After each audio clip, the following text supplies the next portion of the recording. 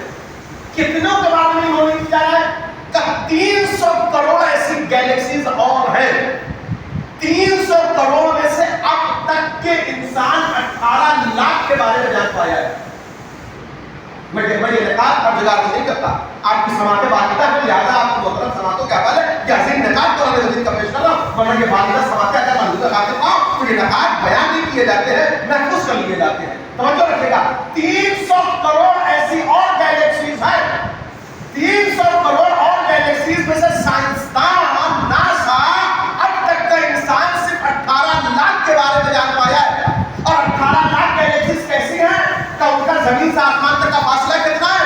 کہ جو زمین سے سب سے زیادہ قریب ہے ان کا فاصلہ اس گیلیکسی سے 10 لاکھ سال دور ہے. 10 لاکھ سال دور جو سب سے قریب ہے. اور سب سے دور ہے تو جانے دیجیے کیا نمبر بیان کیا جائے. نور کا فاصلہ، لائٹ ایئر دور ہے. نور کی رفتار کتنی ہوتی ہے؟ نور کی رفتار ہوتی ہے 18,828 ملی سیکنڈ. بس سیکنڈ نہیں، 18,828 ملی سیکنڈ. یعنی اگر وہاں آج نور چمکا تو 18,828 ملی سیکنڈ سے نور چلے گا تو اس دنیا میں نور کے چمکتے چمکتے 10 لاکھ سال بعد یہاں چمکے گا. یہ قرآن کہہ رہا ہے، یہ قرآن کی تفسیر ہے. دنیا 18 لاکھ کے بارے میں جان پائی ہے، فاصلہ اتنا ہے، نور کی رفتار اتنی ہے. اب انسانوں سے پوچھیے، سائنسدان سے پوچھیے کہ وہ جو 18 لاکھ گیلیکسیز جن کے بارے میں آپ جان پائے ہیں وہاں درخت ہے کہ نہیں، وہاں زمین ہے کہ نہیں، وہاں پانی ہے کہ نہیں، وہاں انسان ہے کہ نہیں، وہاں حیوان ہے کہ نہیں، وہاں آکسیجن ہے کہ نہیں، وہاں ہائیڈروجن ہے کہ نہیں، وہاں زندگی ہے کہ نہیں، وہاں ایسے حیات ہے کہ نہیں، وہاں دوسرے مقناطیسیت ہے کہ نہیں، وہاں گریوٹی ہے کہ نہیں. تو ہر سوال کے جواب میں کہیں گے ہمیں نہیں پتا وہاں انسان ہے کہ نہیں، ہمیں نہیں پتا وہاں حیوان ہے کہ نہیں. احساس کریں گے نقطہ پہنچ جائے، ہمیں نہیں پتا وہاں انسان ہے کہ نہیں، ہمیں نہیں پتا وہاں حیوان ہے کہ نہیں، ہمیں نہیں پتا وہاں درخت چرند پرند کچھ ہے کہ نہیں ہے. بس اتنا جانتے ہیں کہ ہے اتنا جانتے ہیں، مگر کیسی ہے ہمیں نہیں پتا، کہاں ہے ہمیں نہیں پتا، کتنی بڑی ہے ہمیں نہیں پتا، کتنی دور ہے ہمیں نہیں پتا. جب میں نے یہ فطرہ پڑھا نا کتاب میں تو سرکار میں نے کتاب اور قرآن بند کرنے کے بعد سوچنے لگا اے کاش پوری دنیا، اے کاش پوری کائنات اکٹھا ہونے کے بعد اس دہلیز پر آ کر بیٹھ جاتی جس دہلیز میں رہنے والا کہہ رہا تھا آ کے مجھ سے پوچھو میں تمہیں بتاؤں میں زمین سے بہتر آسمانوں میں رہا. ایک سوال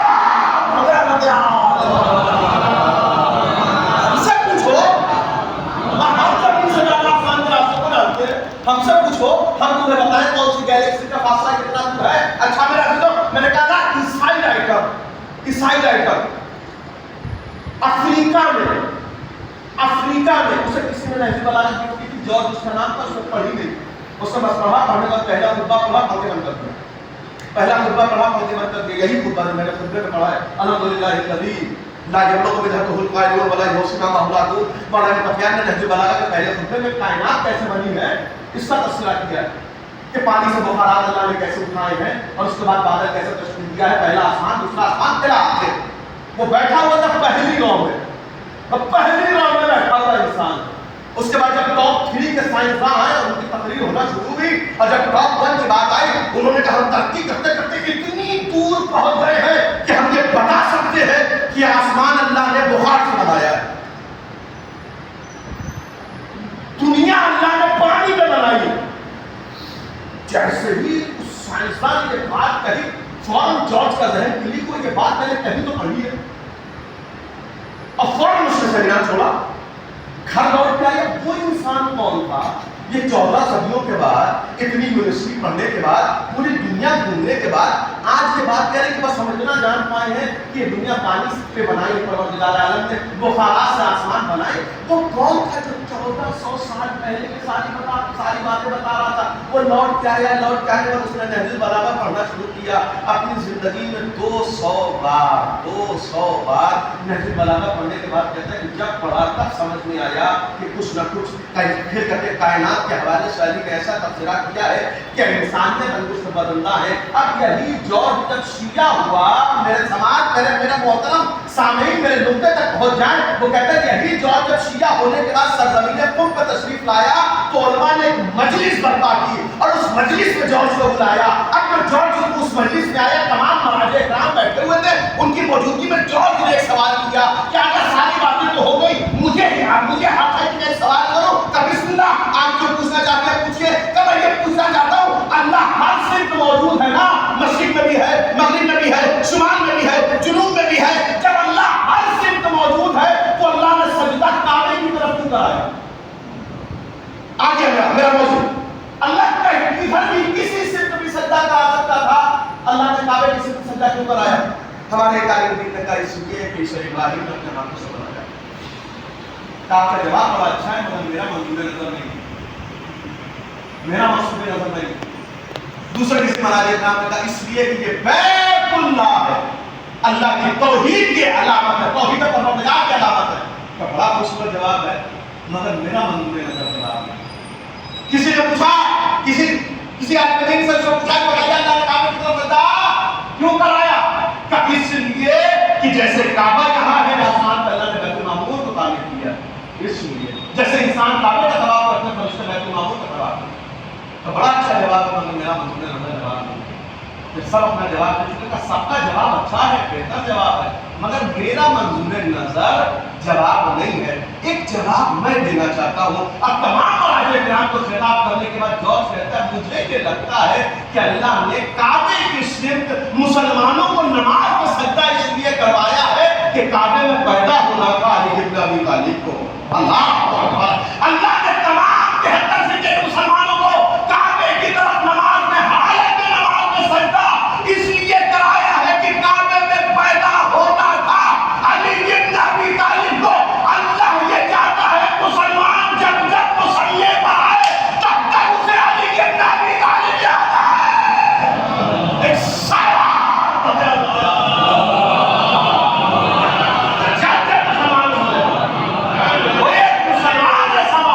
جس کے دل میں علی ابن ابی طالب کا آپ محسوس کریں. اول ہے وہ ضیاء الناس، وہ پہلا گھر ہے جو عالمین کے لیے، لوگوں کے لیے وضع کیا گیا ہے، پہلا گھر. اب اس کی تفصیل کی طرف میں جاتا ہوں، پہلا گھر کیوں کہا؟ اس لیے کہ یہودی تانا دیا کرتے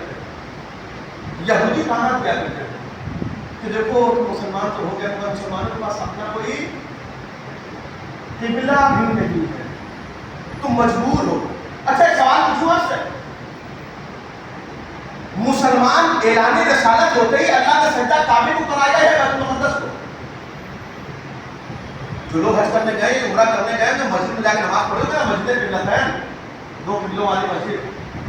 اگر اللہ کو کعبے کی طرف سجدہ کرانا تھا تو بیت المقدس کو سجدہ کرایا؟ اگر اللہ کو بیت المقدس کو سجدہ کروانا تھا تو قبلہ کیوں بدلا؟ سوچا آپ نے کبھی یہ بات؟ یہ سوال آپ کو ذہن میں نہیں آیا میرے سرکار کہ قبلہ اگر اللہ کو بیت المقدس کو بنانا تھا تو قبلہ بدلا کیوں کعبے کی طرف؟ اور اگر کعبے کو قبلہ بنانا تھا تو پھر بیت المقدس کو سجدہ کیوں کرایا؟ یہ تضاد باتیں ہیں کہ نہیں؟ یہ الگ الگ ذاتیہ چیز ہے کہ نہیں؟ جب مسلمان کو میں نے قرآن مجید میں دیکھا، قرآن مجید سے تلاش کیا کہ معاملہ کیا ہے، پروردگار تو ہی ہے فرما، تو قرآن مجید سورہ مبارکہ بقرہ پیغمبر آسمان کی جانب دیکھ کے کہتے تھے پروردگارا دو وقت کب آئے گا؟ پروردگارا پیغمبر کی دعا ہے. قرآن مجید سورہ مبارکہ بقرہ میں یہودی تانا دیا کرتے تھے کہ دیکھو تم محمد کے ہاتھوں پر مشرف اسلام تو ہو گئے، مگر تمہارے پاس تو ایک قبلہ بھی موجود نہیں ہے جس کے ساتھ جھک کے تم نماز پڑھ سکو. جس کی جانب جھک کر تم سجدہ کرتے ہو. یہودیوں کا تانا کیا تھا؟ پیغمبر کو نہیں مسلمانوں کو تانا دیا کرتے تھے کہ تم محمد کے ہاتھوں پر اسلام لا کے مسلمان تو ہو گئے مگر تمہارے پاس تو اپنا قبلہ بھی نہیں ہے. پیغمبر آسمان کی جانب دیکھ کر حسرت کیا کرتے تھے پروردگارا کب تیرا حکم آئے گا کہ ہم اپنے پسندیدہ قبلے کو سجدہ کریں گے, ہم اپنے پسندیدہ قبلے کو سجدہ کریں گے. اللہ نے پیغمبر کی یہ دعا قرآن مجید میں رکھی ہے کہ میرا حبیب یہ تم راتوں میں حسرت بھری نظروں سے آسمان کی طرف دیکھتے ہو کہ کب ہم تمہیں تمہارے پسندیدہ قبلے کی طرف رخ کر کے سجدہ کرنے کا حکم دیں گے. تو گھبراؤ نہیں, ان قریب وقت آئے گا کہ جب حالت نماز میں جبریل تمہارے رخ کو موڑیں گے, حالت نماز میں جبریل تمہارے رخ کو موڑیں گے. اللہ اکبر. ہم نے پوچھا ایسا کیوں تھا؟ خدایا نے کعبے کو سجدہ کرانا تھا تو بیت المقدس کی طرف جھکایا کیوں؟ تو اس کی ایک وجہ یہ ہے کہ عربوں کا مزاج یہ ہے کہ عربوں کو اپنی زمین سے محبت بہت ہے. عربوں کو اپنی زمین سے عرب میں رہنے والے عربیوں کو اپنے زمین سے محبت بہت ہے. لہذا کعبے سے ان کا اپنے کچھ الگ تھا, محبت علی تھی. وہ کعبے سے بڑی محبت کرتے تھے. لہذا مشرف کعبے میں کون تھا؟ اعلان رسالت سے پہلے بت رکھے ہوئے تھے نا کعبے میں. لہذا جتنے لوگ مسلمان ہوئے, مشرف اسلام ہوئے, اللہ نے کہا پہلے بیت المقدس کی طرف جھکو, بیت المقدس کی طرف سجدہ کرو. کیوں کہ کعبے کی محبت تو تمہارے دل میں ہے, کعبے کی محبت تو تمہارے دل میں ہے, مگر سجدہ بیت المقدس کو ہوگا. کیوں کہ پتہ یہ چلے کہ کون محمد کی اتباع میں نماز پڑھ رہا ہے, کون کعبے کی محبت میں سر جھکا رہا ہے. اللہ اکبر. پتہ یہ چلے کہ محمد کی اتباع میں کون ہے اور کعبے کی محبت میں کون ہے. اللہ نے کہا نہیں, پہلے بیت المقدس کی طرف سجدہ کرایا تاکہ محمد سے محبت کا راز کھل جائے کہ محمد سے محبت کس کو ہے. دوسری وجہ یہ جو بیت المقدس ہے, میں نے کہا نا عرب کو اپنی زمینوں سے محبت بہت ہے. آج اٹھا کے دیکھ لیجیے, پوری نسلیں ختم ہو گئی مگر فلسطین نہیں چھوڑ رہا, غزہ نہیں چھوڑا, ایک گھر رہنے کے لائق نہیں بچا مگر مائیں بچوں کو لے کر ویسی ٹھنڈا میں بیٹھ گئے. کیوں کہ عرب کو اپنی زمینوں سے محبت بہت ہے.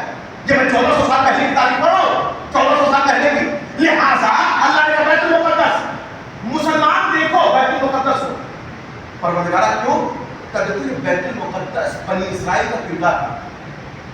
یہ جب مصر سے آئے تھے بنی اسرائیل تو ان کی عزت نہیں تھی, ان کا وقار نہیں تھا. اللہ اکبر. کاش میرا اشارہ پہنچ جائے. ان کی عزت نہیں تھی, ان کا وقار نہیں تھا, ان کی منزلت نہیں تھی. اللہ نے ہر عزت اور شرف جو بنی اسرائیل کو دیا ہے بیت المقدس کے صدقے میں دیا ہے. بیت المقدس کا صدقہ تھا جو بنی اسرائیل کو اللہ نے نصیب فرمایا کہ جو کل تک ذلیل تھے آج عزیز ہو گئے. اللہ نے کہا دیکھو بیت المقدس کے صدقے میں یہ عزیز ہوئے ہیں تو کعبے کے صدقے میں تمہیں عزت دوں گا, کعبے کے صدقے میں تمہیں احترام دوں گا, کعبے کے صدقے میں تمہاری منزلت کو بالا کروں گا. جسے اب تک میرا جملہ نہ سمجھ میں آئے تو مولا عباس سے وہ خطبہ پڑھ لے جو کعبے کی چھت سے مولا عباس نے دیا ہے. الحمدللہ الذی شرف ھذا بقدوم ابی ہے من کان بالامس بیتن اصبح قبلۃ. مسلمانوں اگر تمہیں عزت کعبے نے دی ہے, کل تک عام مسلمان تھے, طواف کر لیا حاجی صاحب ہو گئے, کل تک کوئی سلام نہیں کرتا تھا, آج صدر مجلس میں بیٹھے ہو, آج صدر محفل میں بیٹھے ہو. یہ عزت کس نے دی؟ کعبے نے دی. الحمدللہ الذی شرف ھذا. عباس نے کعبے کی چھت سے کہا جو مسلمانوں کو عزت دے وہ کعبہ ہے, جو کعبے کو عزت دے وہ میرا بابا ہے. ایک سوال مطلب کریا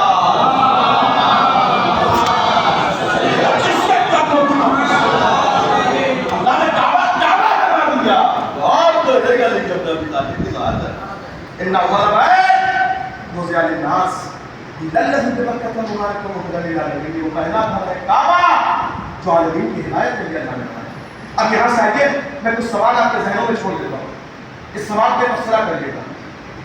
مفسر قرآن کا جملہ کہہ رہا ہوں, اسلام کو سمجھنا ہو تو کیسے سمجھا جائے, اسلام کو سمجھنا ہو تو کیسے سمجھا جائے. اب مفسر قرآن مولوی قرآن کا جملہ اگر کسی کو اسلام الفاظ کی شکل میں دیکھنا ہو کہ اسلام الفاظ کی شکل میں ہو تو کیسا ہوتا, قرآن کو دیکھنا. کسی کو اسلام سمجھنا ہے الفاظ کے ذریعے, الفاظ کے ذریعے اگر کسی کو اسلام سمجھنا ہے تو قرآن کو. کسی کو اسلام سمجھنا ہے انسان کی شکل میں، اگر کسی کو اسلام سمجھنا ہے کردار کی شکل میں، تو علی بن ابی طالب کو دیکھیں۔ کسی کو اسلام سمجھنا ہے عبادت کی شکل میں، اگر کسی کو اسلام عبادت کی شکل میں سمجھنا ہے تو حج کو دیکھیں۔ پورا اسلام سمجھ کے جسے ایک عبادت میں آتا ہے اسے حج ہے۔ توجہ رکھے گا، جعلہ اللہ تعالی سبحانہ للاسلام علما، اللہ نے حج کو اسلام کا علم قرار دیا۔ وسائل الشریعہ کی روایت ہے حج کیا ہے کہ اسلام کا علم۔ علم کا کام کیا ہوتا ہے کہ علم کا کام ہوتا ہے نشانی بتائے کہ ان کا عقیدہ کیسا ہے۔ اللہ نے حج میں جو بلایا ہے اسے کسی معمولی نہ سمجھے، اللہ نے ہر عبادت کو سمیٹ دیا ہے حج میں۔ پورا اسلام کسی ایک عبادت میں آ جائے اسے حج کہتے ہیں، پورا اسلام۔ اب میں مثال دے رہا ہوں، میں نے نماز پڑھی، اب پہلی نماز میں میں نے دیکھا کہ ماشاءاللہ سے نماز پڑھنے کے بعد بڑا اچھا لگا، واقعی پہلے نماز پڑھنے کے بعد پہلے سے بات کروں گا، کیونکہ خدا کا حکم ہے ان اللہ وملائکتہ یصلون علی النبی یا ایھا الذین آمنوا صلوا علیہ وسلموا تسلیما۔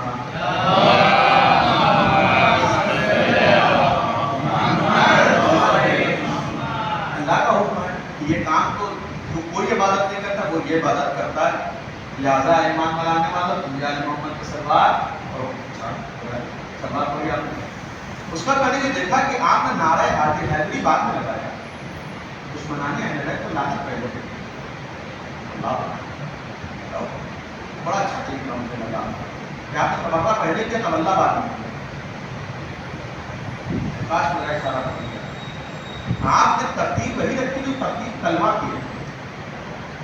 اللہ نے کلمہ میں تبرہ پہلے کیا تولہ بعد میں کیا۔ لا الہ لا الہ انکار پہلے ہے، انکار پہلے ہے، اقرار بعد میں۔ مجھے یہ ترتیب بڑی اچھی لگی آپ لوگوں کی، آپ نے تولہ پہلے کیا تولہ بعد میں۔ اچھا اشارہ کر رہا ہوں کاش پہنچ جائے۔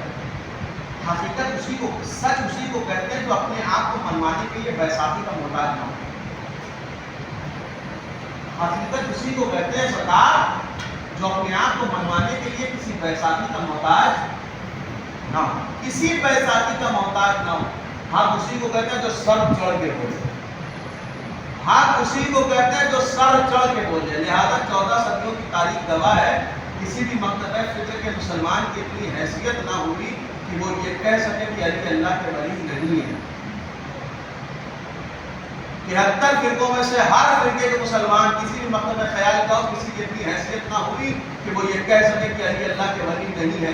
جو امام باڑوں میں آتا ہے وہ بھی کہتا ہے علی اللہ کے ولی ہے، جو دارگاہوں میں جاتا ہے وہ بھی کہتا ہے علی اللہ کے ولی ہے، جو نوحہ پڑھ رہا ہے وہ بھی کہتا ہے علی اللہ کے ولی ہے، جو قوالی گا رہا ہے وہ بھی کہتا ہے علی اللہ کے ولی ہے، جو ماتم کرتے ہوئے سنجیدگی سے قصیدہ پڑھ رہا ہے وہ بھی کہہ رہا ہے علی اللہ کے ولی ہے، جو خانقاہوں میں بیٹھا ہوا جھوم رہا ہے وہ بھی کہہ رہا ہے علی اللہ کے ولی ہے۔ توجہ رکھیے گا، جو با ادب ہے وہ بھی کہہ رہا ہے علی اللہ کے ولی ہے، جو غیر سنجیدہ طریقے سے نام لے رہا ہے وہ بھی کہہ رہا ہے علی اللہ کے ولی ہے۔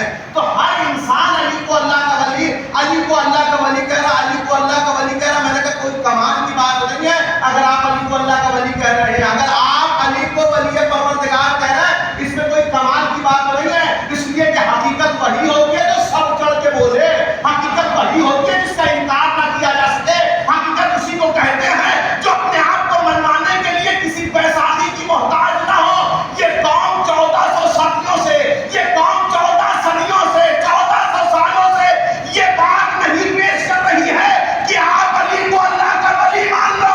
ہمارا تبصرہ 1400 سالوں سے علی ولی اللہ پڑھنے کا نہیں ہے بلکہ بلا فصل خلیفہ ماننے کا ہے۔ ایک سلام پڑھ جا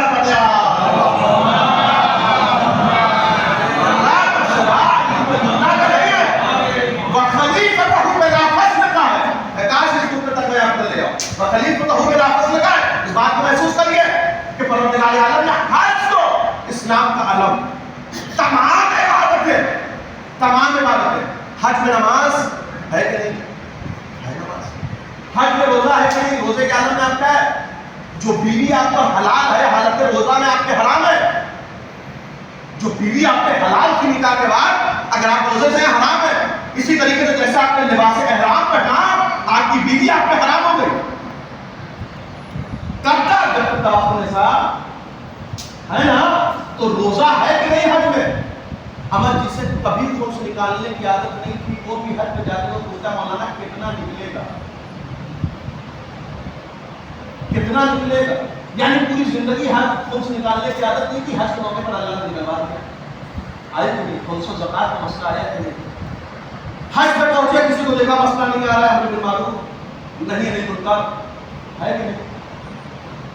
ساری عبادتیں سمجھ کے آ رہی ہے کہ نہیں؟ حجر اسود کا بوسہ تبرہ ہے کہ نہیں؟ شیطانوں کو قریب تبرہ ہے کہ نہیں؟ اللہ اکبر. حج پر ہر عبادت اللہ نے سمیٹ دی. ہر عبادت کو حج میں اللہ نے سمیٹ دیا اور سمیٹ کے کہا کہ دیکھو میں نے حج کو ہی واجب نہیں کرا، یہ عظیم عبادت ہے. حج کا مطلب ہے دلوں سے محبتوں کا نکال دینا. پھر لفظ کر رہا ہوں، حج کا مطلب ہے دلوں سے محبتوں کا نکال دینا. وطن سے محبت ہے، حج کرنا ہے تو وطن چھوڑو. اولاد سے محبت ہے، حج کرنا ہے تو اولاد کو چھوڑو. خانوادے سے خاندان سے محبت ہے، حج کرنا ہے تو خانوادے کو خدا حافظ کہو. اپنے ملک سے محبت ہے، حج کرنا ہے تو ملک چھوڑو. ہمارا ہاں جب سے پیدا ہوئے عظیم خاندان میں پیدا ہوئے کبھی پیر زمین پہ نہیں رکھے. اللہ نے کہا حج کرنا ہے تو مہنگی گاڑیوں کو چھوڑو. ہمیں جب سے پیدا ہوئے سوائے برانڈڈ لباس سے اور کچھ نہیں پہنا. اللہ نے کہا حج کرنا ہے تو لباس کی محبت نکالو. اللہ اکبر. ہر ایک محبت اللہ نے حج کے موقع پر دل سے نکلوا دی. ہر وہ چیز جس کی وجہ سے دل میں غرور پیدا ہوتا ہے. غرور کس کی وجہ سے پیدا ہوتا ہے؟ اچھا لباس، اچھی سواری ہے. یہی اسباب غرور یہی ہے نا. اللہ نے سواری چھوڑوا دی کہ غرور ختم ہو جائے. اللہ نے لباس کروا دیا کہ غرور ختم ہو جائے. اب آئینہ دیکھ دیکھ کے بڑا بال سوارا کرتے تھے اور اپنے بال سے بڑی محبت کی. اللہ نے کہا حج کرنا تو بال اتارو. کاش میں کیسے حج کروں، میں کیسے اپنے نکاح کو پہنچاؤں. وہ جتنی چیزیں غرور کا سبب بن سکتی کہ اللہ نے سب کروا دیا. بال کے ذریعے غرور تھا کروا دیا اللہ. ہاں ہمیشہ تم نے جوتا پہنا ہے سایہ میں نہیں ورنہ کفارہ ہو جائے گا. سرکار دھوپ میں اس بس میں نہیں بیٹھ سکتے جس میں سایہ ہے. جتنی چیزیں سبب غرور تھی اللہ نے سب چھوڑوا دیا. اب سب سے عظیم نقطہ حج. اللہ نے کہا حج کو دیکھ لو تمہیں سمجھ میں آ جائے گا تمہارا سبب خلقت کیا ہے. دنیا میں تمہارے لباس پہن کے پیدا نہیں ہوئے. اللہ نے حج کے موقع پر لباس تباہ کیا تاکہ تمہیں ولادت کا وقت یاد آ جائے. جب بچہ پیدا تو سفید کپڑے میں لپیٹنا مستحب ہے. ولادت کے بعد حج کا لباس کس طرح ہوتا ہے؟ اللہ نے کہا سب اتارو اور لباس سفید لباس میں اپنے آپ کو سب لپیٹو. اب لپیٹا تو یاد آیا کہ نہیں اسی عالم میں تو پیدا ہو گئے. اللہ نے کہا صرف پیدا نہیں ہوئے تو تمہیں جانا بھی اسی عالم میں. اللہ نے مکے بلا کے بتا دیا کہ دیکھو تمہیں مرنا کیسے ہے. توجہ رکھے گا. لہذا جیسے کفن تمہیں مرنے کے بعد پہنایا جائے گا اللہ نے احرام پہنا کے بتا دیا دیکھو ایسے ہی کفن پہنایا جائے گا. دو جملہ اور بتاؤں. اللہ نے سبب غرور ختم کر دیا. جو پیدا ہونے کے بعد سے 40 سال تک کبھی کسی کو سوری نہیں بولا تھا. اللہ نے کہا اگر حج کرنا ہے تو جن کا قرض ہے تمہارے کاندھے پہ لوٹا دو. جو تم سے ناراض ہے سوری بول کیا. یعنی جتنی ایٹم تھی اللہ نے حج کے موقع پر سب نکالا. سب نکالا. کیسے دنیا میں آئے تھے اللہ نے دکھا دیا. کیسے قبر میں سفید لباس پہ جاؤ گے کفن پہن کے اللہ نے دکھا دیا. اب کیا بچا؟ اب بچا محشر کا عالم، محشر کا ہنگام. محشر کیسا ہوگا؟ ہم مریضوں نے سنا ہے نا نفسی نفسی کا عالم ہوگا. نفسی نفسی کا عالم ہوگا. نہ ان کو ان کی خبر ہوگی نہ ان کو ان کی خبر ہوگی نہ ان کو ان کی خبر ہوگی نہ ان کو ان کی کسی کو کسی کی خبر نہیں ہوگی. اللہ نے کہا حج کو دیکھو محشر نظر آئے گا. حج کو دیکھو محشر نظر آئے گا. اب جب حاجی طواف کر رہا ہے تو اسے یہ خیال نہیں میرے بغل میں کون ہے.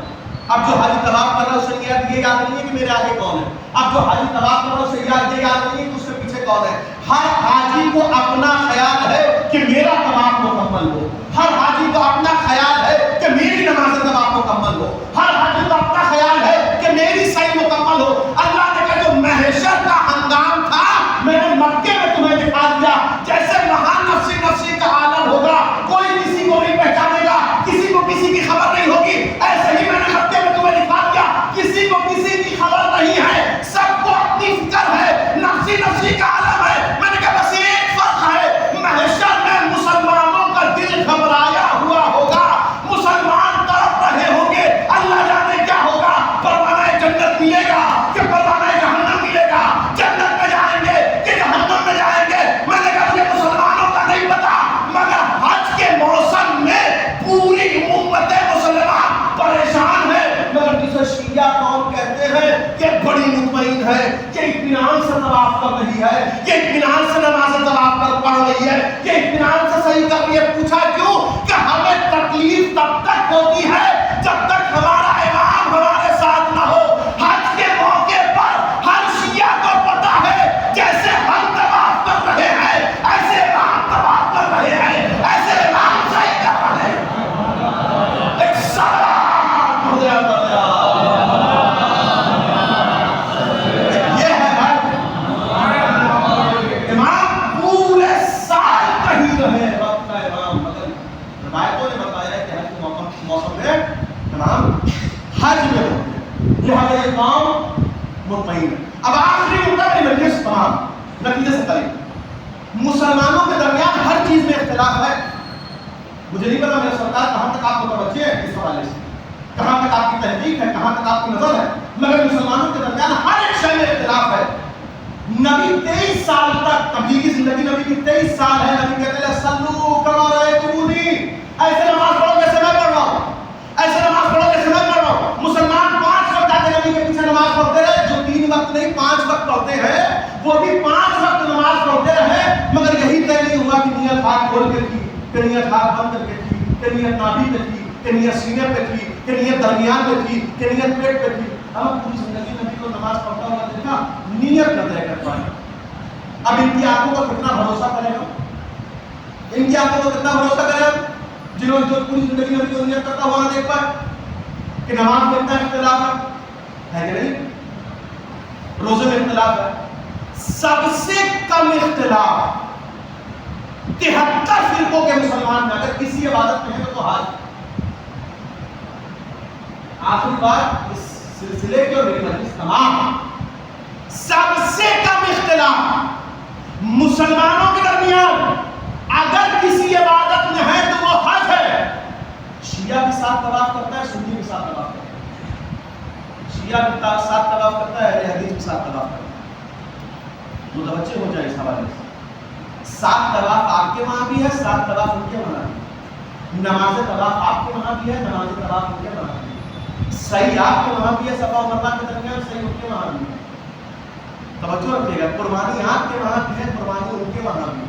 توجہ رکھیے گا, قربانی مینا کے میدان میں آپ کے وہاں بھی جانا ہے, مینا کے میدان میں ان کے وہاں بھی جانا ہے. اما نادانستہ طور پر ہی صحیح بھولے بھولے مسلمان شیطانوں کو پتھر آپ بھی مارتے ہیں, شیطانوں کو پتھر وہ بھی مارتے ہیں.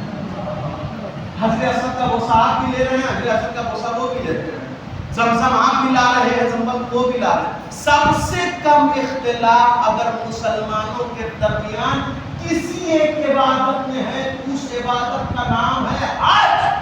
طواف ہم جیسے کرتے ہیں ساتھ وہ بھی کرتے ہیں. توجہ رکھیے گا. اب میں نے ہاتھ جوڑ کر امت مسلمہ سے پوچھا کہ یہ بتاؤ, ہر عبادت میں تو تم ہم سے ٹکرا گئے, ہر عبادت میں تو تم آپس میں ٹکرا گئے, ہر عبادت میں تو تم فیصلہ نہ کر پائے کون سی عبادت کیسے ہوگی, یہ اتنا کم اختلاف کیوں ہے حج میں؟ حج میں سب ساتھ طواف کر رہے ہو, حج میں سب ساتھ صحیح کر رہے ہو, حج میں سب قربانی کر رہے ہو, حج میں سب شیطان کو پتھر مار رہے ہو. کہ اس کی وجہ یہ ہے سرکار مولانا صاحب, آپ کو شاید نہیں پتا ہوگا, حج میں سب سے کم اختلاف اس لیے ہے کہ 1.25 لاکھ صحابیوں نے نبی کو اپنی آنکھوں سے حج کرتا ہوا دیکھا تھا. 1.25 لاکھ صحابیوں نے, امان نام مسلمان, صحابی, حاجی, 3 تمغہ رکھنے والے تمام مسلمانوں نے 1.25 لاکھ اگر کوئی اندھا نہ رہا ہو تو 1.25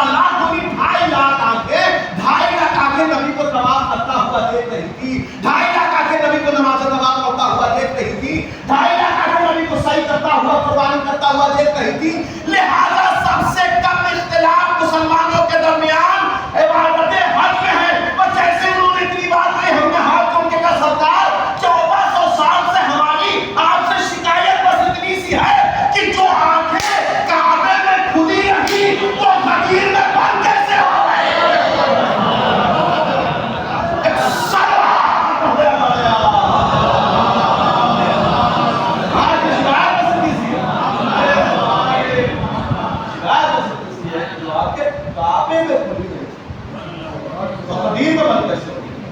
یا قدیم میں بند نہیں کہ آپ نے بند کر لی, اس لیے کہ منظر ایسا تھا کہ دیکھا نہ گیا,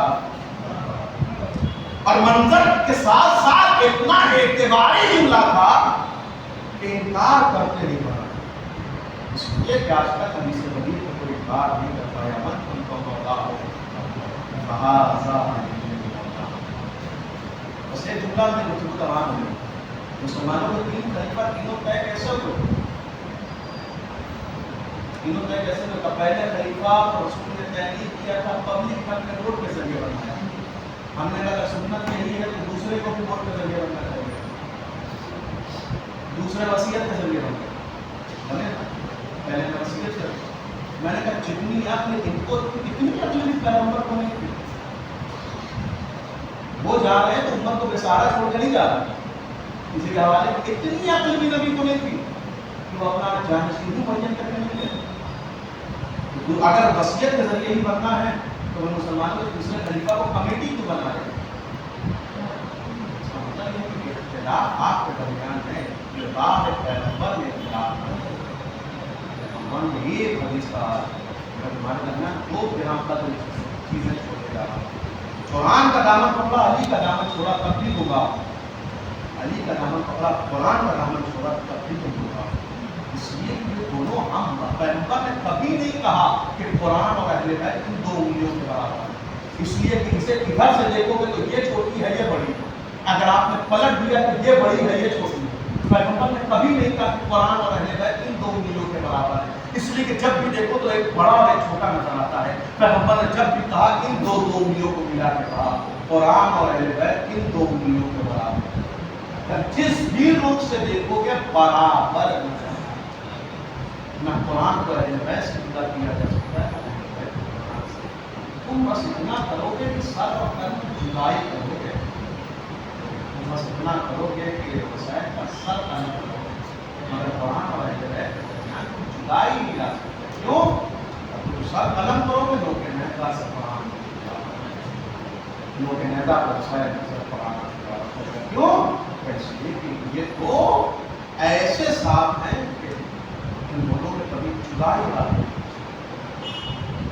ہاں مصطفیٰ سے کوثر کا قریب میرے پاس اور کوثر کا قریب پہنچے گا, یہ دونوں کا دامن آپ بڑا محسوس کریں, آپ بڑا محسوس کریں. دنیا کرے ایسے اس انداز سے محمد اس طرح سے جملہ کہا جاتا ہے جس سے بات سکھا ہے اللہ بچوں کے سر پہ بات لے جائے کہ شاید اس قائم میں ہمارے وہاں بزرگان جملہ کہتے ہیں کہ بات کہتے ہیں قلعے کی سیکھ بات ہوتا ہے تو قلعے کے معنی ہوتا ہے. قلعے کا کام کیا ہوتا ہے کہ قلعے کا کام کیا ہوتا ہے اس کی موجود دیواریں اپنے اندر میں موجود لوگوں کی حفاظت کرتی ہیں. اگر کوئی حملہ ہے تو اس کی دیواروں کو رک جاتا ہے, اندر رہنے والوں کو نہیں پہنچتا. تب بات کی مثال قلعے کی مضبوط دیواروں سے جو بھی آج سے بات ہے وہ بات اپنے سینے پہ لیتا ہے, اپنے ماتحت گھر اپنے زیر حفاظت کا حفاظت تک پہنچنے والے رہنے والوں کو نہیں پہنچنے دیتا. اگر کسی کو یہ مثال سمجھ میں نہ آئے تو اپنے مہینے میں اپنے مہینے میں جب تک رسول زندہ ہے لوگ گلے سے اللہ پر سلام کرتے ہیں, جب تک رسول زندہ رہے لوگ گلے سے اللہ پر غصہ لیتے ہیں. آپ وہ مضبوط قلعے کی دیواریں جہاں موجود ہوئی کہ زندہ پیغمبر سلام کیا کرتے ہیں تو گھر مگر سامان جلا اصل دروازے سے جلا نہیں جلایا بلکہ وہ بیٹی کے اس کے احترام کے بڑے ہو جاتے تھے. وہ بیٹی دربار کھڑی رہی, کسی نے بیٹھنے کہا اللہ اللہ جانا میں سیدہ کے دربار میں کھڑا نہیں رکھا بلکہ سیدہ کا دعوت کو قرار دیا, بلکہ سیدہ کے کباڑ کو قرار دیا اور اس عالم میں ٹھکرایا سیدہ کے در پہ چلتا ہوا دروازہ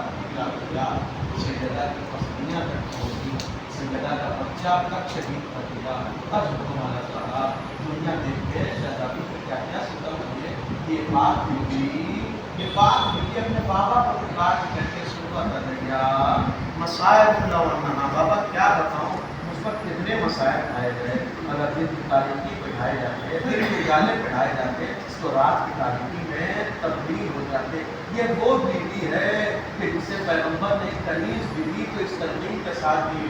سیدہ ایک دن تم کام کرو گی ایک دن فضا کام کرے گی. لہذا جس دن سیدہ کی نوبت ہو سیدہ فضا سے کام نہیں لیتی تھی.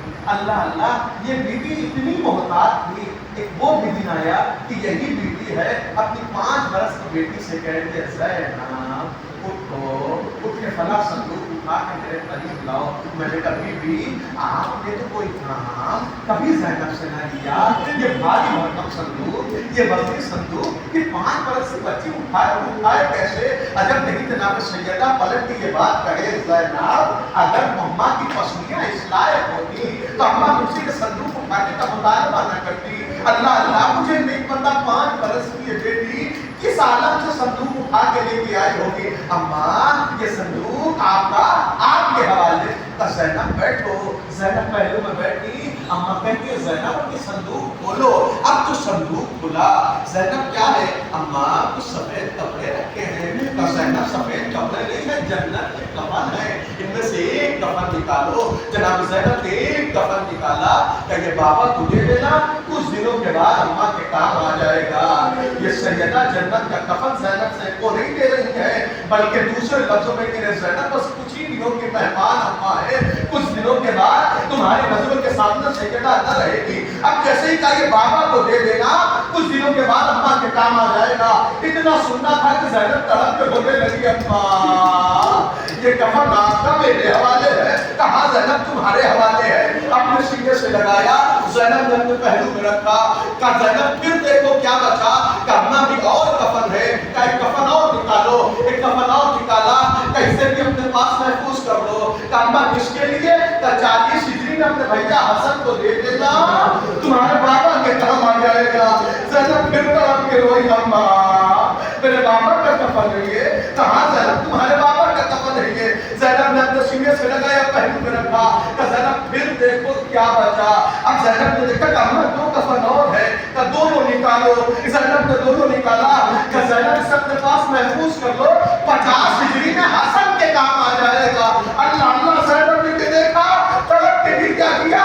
اتنا کہنے کے بعد سیدہ خاموش ہو گئی. زینب نے وہ کفن پہلو میں رکھا. دوبارہ صندوق کھولا. اب جو صندوق کھولا تو صندوق خالی ہے. زینب نے صندوق دیکھا کفن دیکھا اماں کے چہرے کی طرف دیکھا. کیا دیکھا اماں نظروں کو جھکائے دی کیا کر رہی ہے. کہ اماں بھیا حسن کو 2 کفن دے دیے. اماں بس اتنا بتاؤ میرے حسین کا کفن کہاں ہے. اماں بس اتنا بتاؤ میرے حسین کا کفن کہاں ہے. تڑپ گئی سیدہ. زینب کفن اسے دیا جاتا ہے جسے غسل دیا جائے. عمر زہرا زینب اسے کفن دیا جاتا ہے جسے غسل دیا جائے. ایک وصیت زینب سے کری. اب دوسری وصیت مولا متقیان سے کری. علی میرے قریب آؤ. غسلنی باللیل تکفنی باللیل حننی باللیل تکفنی باللیل. اے علی رات میں غسل رات میں حنوط رات میں دفن. اے علی دیکھو میری زینب 5 برس کی ہے. زینب غسل نہیں دے سکتی. آپ انصاف سے بتاؤ جو بیٹی اپنے ماں کو غسل نہیں دے سکتی تو پانی کو دے سکتی ہے نا غسل دینے والوں کو. علی سے وصیت کر دی زہرا نے. سیدہ نے کہا علی اکیلے غسل دینا زینب کو ساتھ نہ رکھنا. علی نے پوچھا سیدہ کیوں. کہ سیدہ نے جواب دیا علی سیدہ یہ چاہتی ہے میری ٹوٹی ہوئی پسلیاں زینب نہ دیکھے. میرے ہاتھوں کا زخم زینب نہ دیکھے. میرا شکستہ پہلو زینب نہ دیکھے. یہ اتنی اہم وصیت تھی. علی نے اپنے سینے میں محفوظ کر لی کہ سیدہ نے کہا تھا زینب نہ دیکھے. لہٰذا 19 رمضان کو جب سر پہ ضربت لگی حسن و حسین نے بابا کو قریب میں لپیٹا. گھر کی طرف چلے. جیسے ہی گھر کی دہلیز پر پہنچے علی نے کہا ٹھہرو. بابا کیا ہوا. کہ حسن میرے سر پہ کپڑا تو رکھو. کہ بابا زخم بڑا گہرا ہے. کہ حسن تمہیں نہیں پتا تمہاری اماں نے کہا تھا زینب نہ دیکھے. حسن تمہیں نہیں پتا تمہاری اماں نے کہا تھا زینب نہ دیکھے. لہٰذا میرا زخم چھپا دو. علی کا زخم حسن نے چھپا دیا مگر بابا کی یہ وصیت اپنے سینے میں محفوظ کر لی کہ بابا نے کہا تھا زینب نہ دیکھے، لہذا 50 ہجری 28 سفر کو جب حسن کو زہر دیا گیا، حسن کے کلیجے کا ٹکڑا کٹ کٹ کے لگن میں گرا، کٹ کٹ کے لگن میں گرا، جیسے ہی صدا اٹھی زینب آ رہی ہے، حسین لگن چھپا لو، بھیا کیا ہوا؟ کہ بابا نے کہا تھا زینب نہ دیکھے۔ بھیا بابا بھیا حسین لگن چھپا لو، بھیا کیا ہوا؟ کہ بابا کی وصیت تھی زینب نہ دیکھے۔ ختم ہو گئی میری بندی، سیدہ نے چاہا زینب ٹوٹی وصیہ نہ دیکھے، علی نے چاہا زینب میرے سر کا سنگ نہ دیکھے، حسن نے چاہا زینب میرے کلیجے کا ٹکڑا نہ دیکھے۔ ہائے وہی اکیلی زینب دلے زینبیہ سے اپنے بھیا کا لڑا، پوچھتے گردن سے 12 ضربوں میں شمر کے خون خنجر سے۔ سيعلم الذين كذبوا أي يوم الذين يخلفون إنا لله وإليه راجعون ولما قضى به وخصه بسم الله الرحمن الرحيم الله أكبر كل رجل صلوات الله على أبطاله في هذا الساعة كل ساعة وليا محافظا ومطالب والناس وأمر الله وأين حتى تسكنه الأرض ترقى وتمتعه فيها دليلا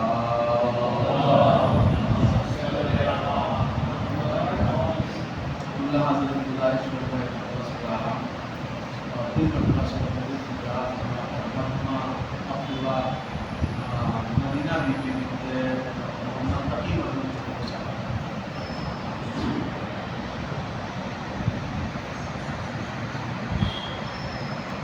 بسم اللہ